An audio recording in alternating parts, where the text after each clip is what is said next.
Innovation na makambo ya mpepo tope aviation na RDC. Compagnie africaine d'aviation CAA na mokuse alela yango minu na nenga kosakana te di et commandé domaine na ye. Après réception ya premier Airbus A330 oyo CAA yaka nango mikolo eleki yango nde sukisaka masolo ndimela ngai mwana Kongo ke CAA auti lisusu kobambola koko na botu na domaine aérien avec arrivée pe réception ya deuxième avion esika Airbus A330.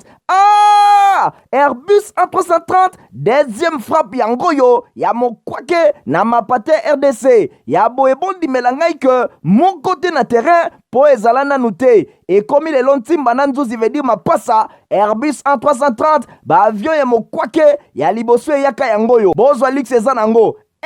neti soki omatio kita na ote po confort nango eza na ba angle nyonso kobanda na bakiti na couloir na first class na classe économique et bongo bozo ya mibale yango yo nyonso eza na excellence pe noblesse moko hors pair boyeba pe bosimba ke Airbus A330 eza ba marque ba avion oyo bomodaka na international ba compagnie aérienne de renom pe crédible nde basalelaka yango bokokuta yango na bamboka lokola Allemagne veut dire na Machaft pe ba pays européen ebele kutu batu ya baaffaire pe mingi ya minene na monde mingi basalelaka yango po na kitoko pe bopeto na luxe na yango surtout mécanisme ya sécurité eza nango chaque siège ndenge kaka boza komona eza na mwa mini télé oyo kotalela bafilme ennui, fatigue, okotika la koyoka yango te USB na pointe pour na chargement ba téléphone tope ba utilité mosusu Airbus A330 ya mibale ya CAA ekomi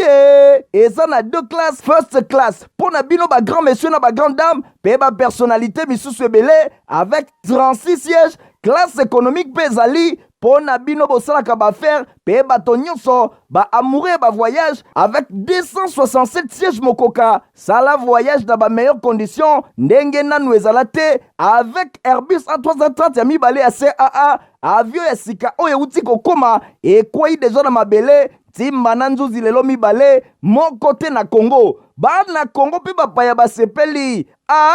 oui CAA mfumu na ba innovation deuxième avion Airbus A330 yango ekomi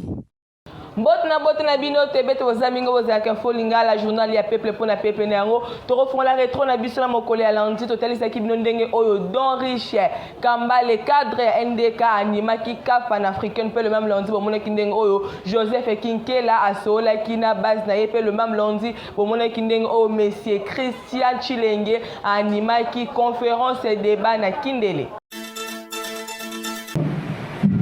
Le panafricanisme face au changement de mentalité yangonde ezalaki thème ya café panafricain oyo mwana mboka Don Riche Kambale cadre na parti politique nouvelle dynamique Congo oyo ekambamaka epa na ye moko le ngunza rassembleur honorable Papi Montezolo bosengeli koyebake café panafricain oyo ezalaki na 4 sous-thèmes mokoka epa iwapi ba orateur ya ndenge la ndenge balekaki pona ko décortiquer yango kitoko. Premier intervenant ezalaki nde yemoko Monsieur Don Riche Kambale oyo alobelaki le panafricanisme face au changement de mentalité. Deuxième intervenant ezalaki maître Esaïe Ngala Mulumbe ye alobelaki attitude panafricain face aux échéances électorales. Monsieur Christian Luzadio ye alobelaki le panafricanisme face au management. Yemoko, le Ngunza rassembleur, autorité morale, ya nouvelle dynamique Congo, honorable Papi Montezolo, yende a clôturaki parmi ba orateurs ya mokolo. Et pas yuap alobela ki vision panafricaine ya nouvelle dynamique Congo face na ba enjeux politiques de l'ère. Oui, évidemment, biso yebike idéologie na biso ezali panafricanisme progressiste et que nakati ya eloko moko kaka nakoloba na bukuse eloko totei awa ezali bolingo bomoko pe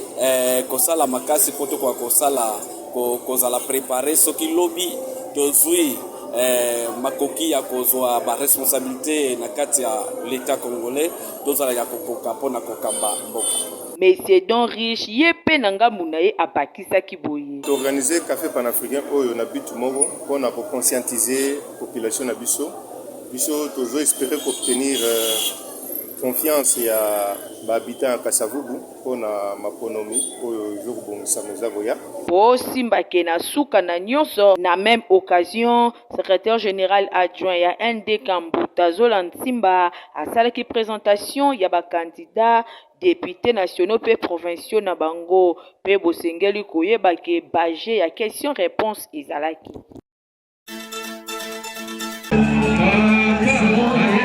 Weekend ezalaki chaléré na quartier Amba mingi penza na commune ya Kisenso pour na descente ya oyo babengaka Meka Okangama Joseph Kinkela ayaki na cadre ya sortie officielle ya ONG na ye Omes Nana oyo ezalaka déjà kasi ezalaki mbala oyo implantation na yango na commune ya Kisenso ndenge kaka bozali komona courant des démocrates rénovateurs CDR na mokuse parti cher ya Jean-Lucien Boussa oyo mwana mboka Joseph Kinkela azali cadre bosimba ke tumonaki pe ba cadre ya ndenge na ndenge bazalaki wana pona compte ya parti politique babengi CDR kasi parmi bango tomonaki bongo secrétaire ya fédération ya Moamba Lucien Kosa oyo pe azwaki maloba pona kolobela idéologie ya parti CDR alobelaki soutien na bango CDR et pa ya Félix Antoine Tshisekedi Tshilombo azangaki pete kolobela ba réalisation ya Jean-Lucien Boussa Mabeke Maswa Mondele Moindo oyo azali kopesa bango esengo na gouvernement moma ezelamaki tango Meka Okangama Joseph Kinkela azwaki bongo maloba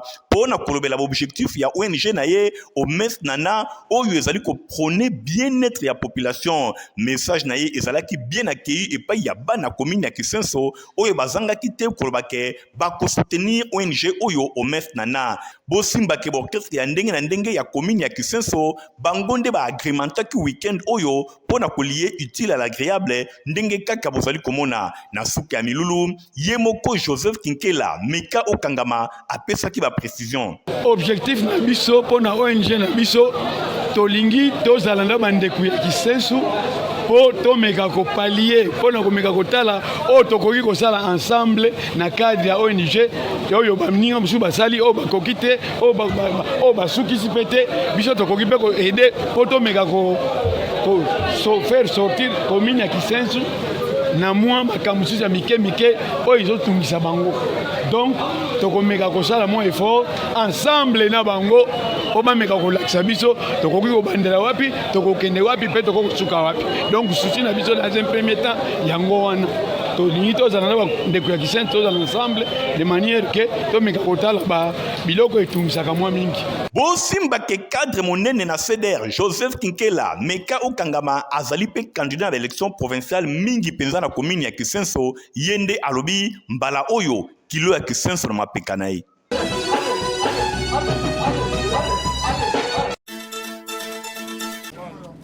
Weekend eleki église KDC Kindele oyo ezwami na commune ya Mongafula ba sepelaki na ndenge ya kosakana te pona mobange na conférence débat ya kafu oyo mwana na bango maître Christian Tshilenge animaki yango tem na yango ezalaki les enjeux du développement de Kindele topé ilali kolukaluka ndenge nini quartier Kindele na commune ya Mongafula et koki ko se développer bosimba ke matembele ya simanda ku mwana na bango mokolo mabele ya Kindele na commune ya Mongafula Christian Tshilenge ayaki wana ayambamaki na ndenge ya kosakana te nyonso elekaki vraiment kitoko ba mama batata bilenge basi pe bana ya quartier Kindele na commune ya Mongafula bango basepelaki koloba ke azali mwana bango singa ya matembele boiteme pe esepelisaki bango pamba te débat ya kafu ezalaki epai wapi balobelaki makambo etali érosion makambo etali banzela makambo etali sécurité na quartier Kindele na commune ya Mongafula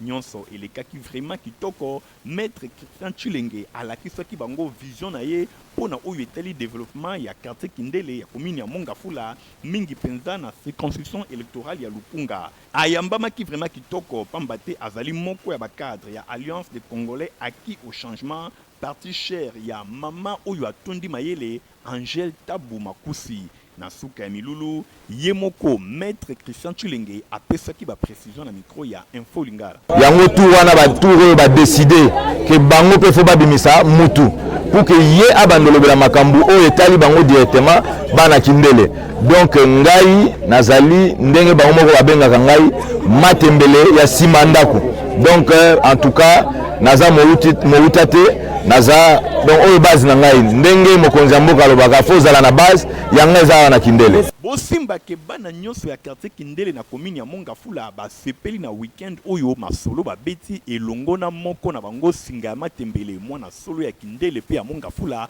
oyo akozala candidat na l'élection ezali koya mingi penza na circonscription électorale ya Lukunga. Bana ya kindele deja balobi bango nyonso na sima na ye pamba te yende amemi mokumba na bango vision na ye eza kitoko.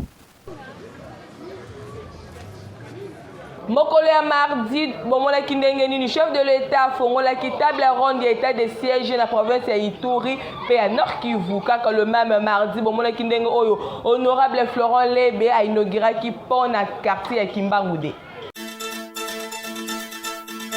Liboso ya ba différents animateurs ya ba institution ya mboka parmi bango tomonaki bongo premier ministre Jean-Michel Sama Lukonde Kenge oyo azalaki accompagné na quelques membres ya gouvernement na ye pe bato ya ndenge na ndenge. Président de la République Félix Antoine Tshisekedi Tshilombo a rappelé ba circonstances oyo epai wapi a proclamaka mesure exceptionnelle na mois de mars 2021. Situation exceptionnelle na partie orientale ya mboka ezo caractériser insécurité moko persistance oyo esali déjà 3 décennies na ba menace moko certaine na oyo etali souveraineté nationale pe fonctionnement régulier na ba institution yango a s'imposaka pona ko proclamer état de siège na ba province ya Ituri pe ya Nord Kivu. Président de la République a expliqué que activer dispositif constitutionnel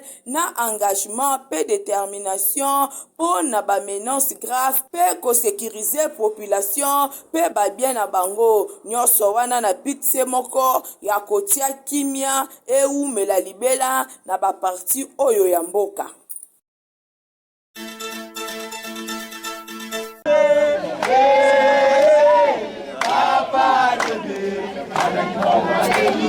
Bana ya quartier Kimbangu 2 na commune ya Kalamu bazalaki vraiment na esengo ya makasi lundi 14 août komona molobeli na bango mur ya lamentation ya bana funa honorable Florent Lebe Mupia kokita ye moko en personne pona ko inaugurer parcelle oyo bozali komona na avenue Ngiringiri banzembo esengo na miso ya bana ya quartier Kimbangu 2 pambate honorable Florent Lebe azali toujours mal à l'aise koyoka moindre difficulté à circonscription électorale na ye de yango wana tango ayoka kilikambo na bango ya pan oyo ayaki komi pesa pona ko réhabiliter yango oyo free emonani na sima inauguration bana Kimbangu de balobi honorable Florent Lebe vanda na yo tasepeli makasi pona komona makambo oyo koma kosala mboka na biso oyo bato volontaire boye bazala soute zamba zwa lukumu na makambo tomona donc tomoni ke volonté ya mboka ezali pona bato oyo basala misala oyo tokosepela ye makasi tokopesa ye bya ebele amata mpena mpo toyebi ke plus tard akosala biso ya mingi nasepeli mingi ndenge honorable ya ye korenuvere biso pont ezalaki ya kokufa tozalaki ya kozinda mai kotonda sikoyo komatisa oyo ya likolo tosepeli makasi akontinue kaka kosala mosala wana asangisi nyonso yango tolobake mpona ye nzambe alekala kopambola ye moko honorable Florent Lebe molobeli ya bana alimbolaki boye nazali ya bino tala yo ekolela ya makambo ebebi yakaye motema te yasala programme ya korepare pont oyo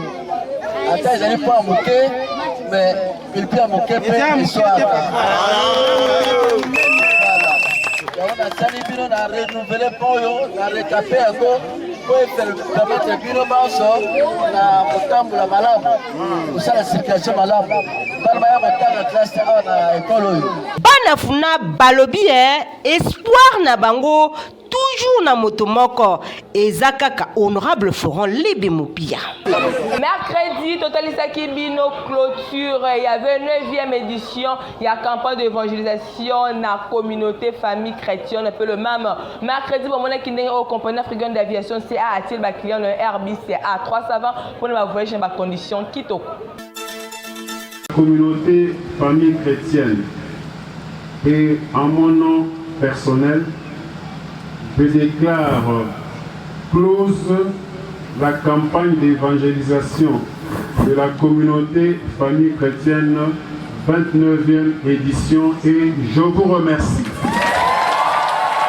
Na maloba ya Grand Berger, Léon Otolo, 9e édition ya campagne d'évangélisation ya communauté famille chrétienne et Silaki Malamu na esengo pe ba bénédiction ebele na bana nyonso ya Mama Maria ya communauté famille chrétienne. À titre de rappel, nyonso ebandaki le 7 pour na se clôturer le 12 août 2023. Ba prédicateur ya ndenge na ndenge balekaki pour na koloba na part ya mokonzi Yesu. Boyi na ba soutien ya ndenge na ndenge pe thème général ezalaki famille chrétienne, soyez les actrices du changement dans le monde. Oyo ezalaki tiré na Matthieu chapitre 5 verset 11 à 16. Kaka na 29e édition oyo tomona ki pe surprise détail et salemaki ezalaki bongo boye ya épiscope ya lokumu Papa Fridolin Ambongo. Oyo alobaki boye. Non seulement vous valoriser famille, mais vous salissez ma bota pour na kotongolo na bozindo tina ya libota lisante. Sombele suka bisangande ezalaki samedi 12 août na célébration eucharistique et paiwapi mokonzi Yesu amimonisamaki yemoko orateur du jour asukisaki na kolobake soki olingi changement na yo pe na mokili tia mokonzi Yesu na centre ya vie na yo. Message oyo ezalaki reçu 5 sur 5 na sima epesamaki nzela na adoration et paiwapi célébrant principal ezalaki bongo Père Christian Tebenge, aumônier à communauté famille chrétienne, bougie na maboko, losambo na monoko, mokonzi azoleka et longa na ba famille na biso.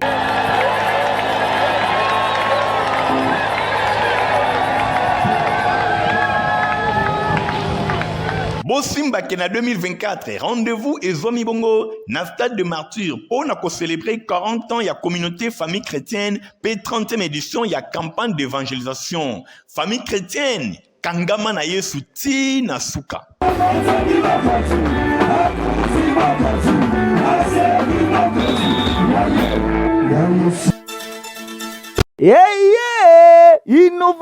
Innovation na makambo ya mpepo tope aviation na RDC compagnie africaine d'aviation CA na mokuse alela yango minu na nenga kosakana tedi et commandé domaine na ye après réception ya premier Airbus A330 oyo CAA yaka nango mikolo eleki yango nde sukisaka masolo ndimela ngai mwana Kongo ke CAA auti lisusu kobambola koko na botu na domaine aérien avec arrivée pe réception ya deuxième avion esika Airbus A330.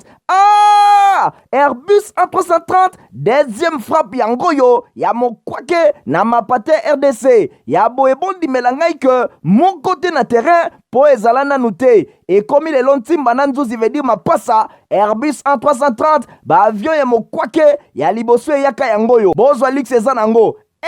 neti soki o matio kita na ote po confort nango eza na ba angle nyonso kobana na bakiti na couloir na first class na classe économique et bongo bozo ya mibale yango yo nyonso eza na excellence pe noblesse moko hors pair boye bape bosimba ke Airbus A330 eza ba marque ba avion oyo bomodaka na international ba compagnie aérienne de renom pe crédible nde basalelaka yango bokokuta yango na bamboka lokola Allemagne veut dire na Machaft pe ba pays européen ebele kutu batu ya bafaire pe mingi ya minene na monde mingi basalelaka yango po na kitoko pe bopeto na luxe na yango surtout mécanisme ya sécurité eza nango chaque siège ndenge kaka boza komona eza na mwa mini télé oyo kotalela ba film ennui, fatigue, okotika la koyoka yango te. USB na pointe pour le chargement ba téléphone, tope ba utilité mosusu. Airbus A330 ya mibale ya CAA et komi et ça na deux classes, first class pour na bino ba grand monsieur na ba grande dame, pe ba personnalité misusu ebele avec 36 sièges, classe économique pezali. Pona bino bosalaka ba faire pe bato nyonso ba amoureux ba voyage avec 267 sièges mokoka. Sala voyage dans ba meilleures conditions ndenge nanu ezala te avec Airbus A330 ya mibale ya CAA. Avion ya sika oyo uti kokoma e kwai deja na mabele timba na nzuzi lelo mibale mon côté na Congo. Ba na Congo pe bapaya basepeli. Ah oui, CAA mfumu na ba innovation. Deuxième avion Airbus A330 yango ekomi. Mokole jeudi totalisa ki bino séjour ya chef de l'État na Luanda pe le même jeudi bomona kindenge oyo rapporteur ya Seni azalaki na ville ya Likasi.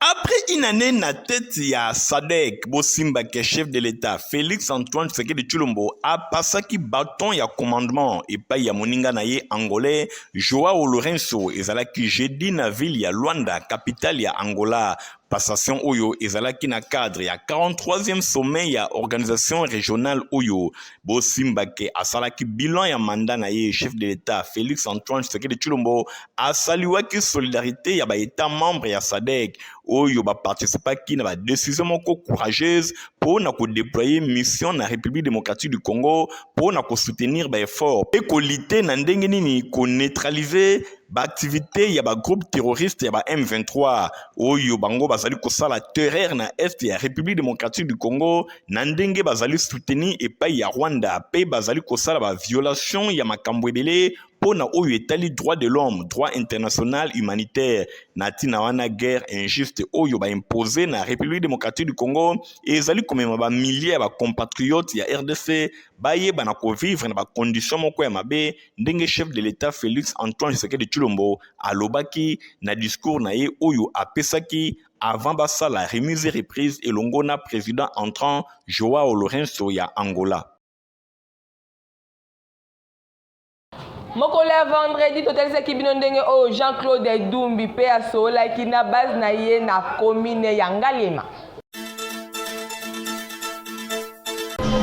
Awa tozali na cité Mama Mobutu kuna na Mongafula, président ya Union des Patriotes pour la cohésion nationale Jean-Claude Dumbi akitaki ye moko na terrain kaka ndenge bozali komona na supervision ya monsieur Kevin oyo azali président communal ya UPCN kuna na Mongafula. Chouchou ya Lukunga soso ya pembe Jean-Claude Dumbi azwaki nanu ton yako expliquer bana cité Mama Mobutu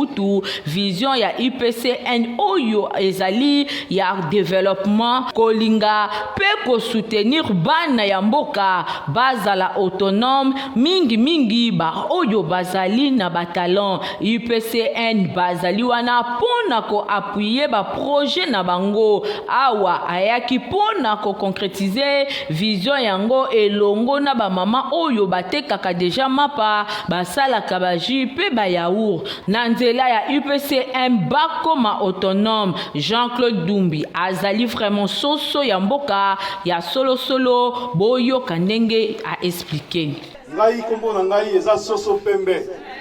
Soso pembe ezali na babiloko mibale. Ya liboso ezali soso. C'est pour dire que ngai nazali mwana ya Lukunga. Nazala Lukunga makambo na ngai nyonso tu nasala kango na Lukunga kati na batu na ngai. Nalamukaka na batu na ngai. Nakendaka musala na batu na ngai na kolala kaka epai ya batu na ngai. Azali ko travailler sans retouche awa ayaki na quartier météo na espace Mama Lili kaka na même exercice. Si boyebi tina nini tozali kati na esika oyo. Tina na biso ezali ete bandeko na biso ngai elongo na ba oyo baza ko accompagner ngai bo pousa biso bo tombola biso to kende wapi epai ba décision ya makasi ezomaka mpona mboka ba décision oyo ezomaka mpona bomoi na yo mpona bomoi ya bana na yo mpe mpona bomoi ya famille na yo mobimba. Alors bino nde esengeli bozala ba auteur ya badécision oyo ya bomoi na bino makambo oyo ya kosala ete bato misusu bazwilaka bino badécision to bato misusu badeside mpona futur na bino esili ezali nango facile mpona bokoma na UPCN ya Jean-Claude Ndumbi bolekaleka na avenue Isangi numéro 277 na commune ya Lingwala wapi epai siège social na bango ezwami.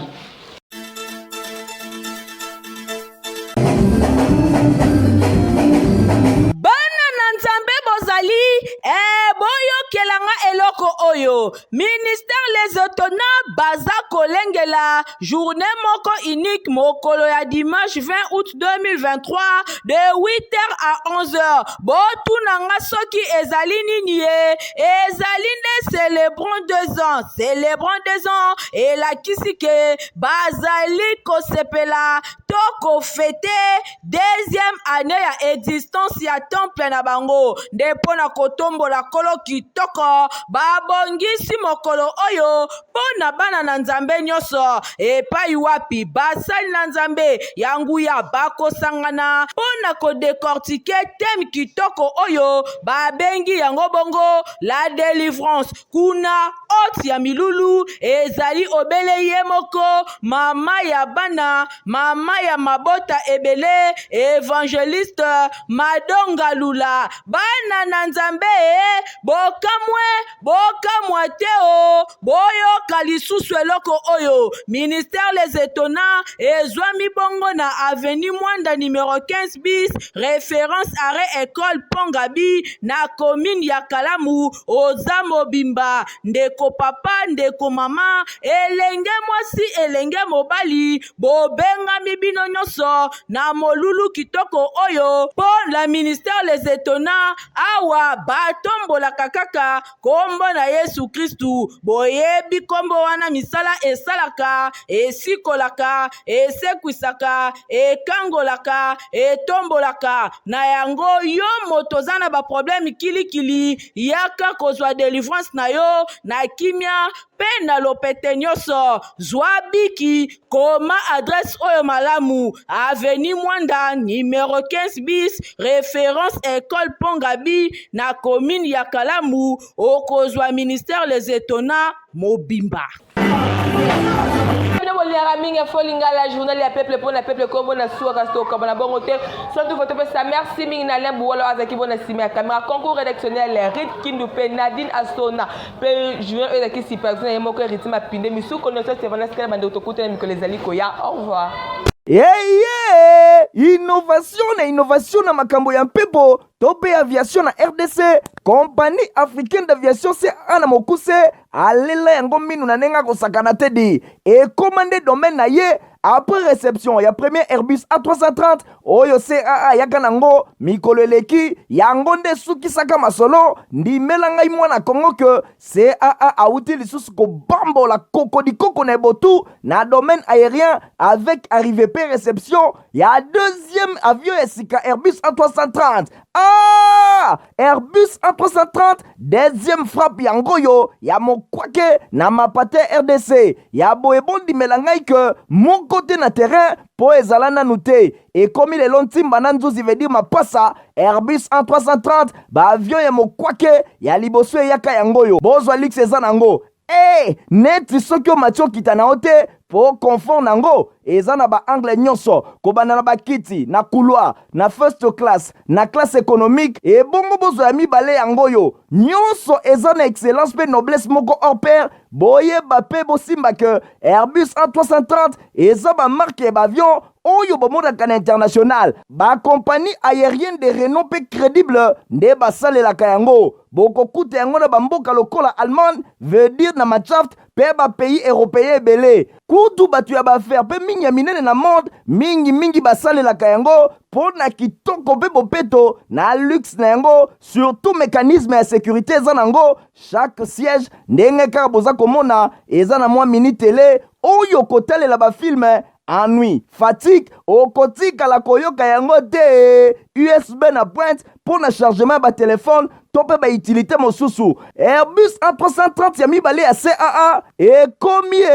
eza na 2 classes. First class mpo na bino grand messieurs na grand dame mpe personnalité misusu ebele avec 36 sièges. Classe économique mpe ezali mpo na bino bosalaka baaffaire mpe bato nyonso baamoureux voyage avec 267 sièges mokoka. Sala voyage na meilleures conditions ndenge nanu ezala te avec Airbus A330 ya mibale ya CAA. Avion ya sika oyo euti kokoma ekwei deja na mabele timba na nzuzi lelo mibale moko te na Congo. Bana Congo mpe bapaya basepeli. Ah oui, CAA mfumu na innovation. Deuxième avion Airbus A330 yango ekomi.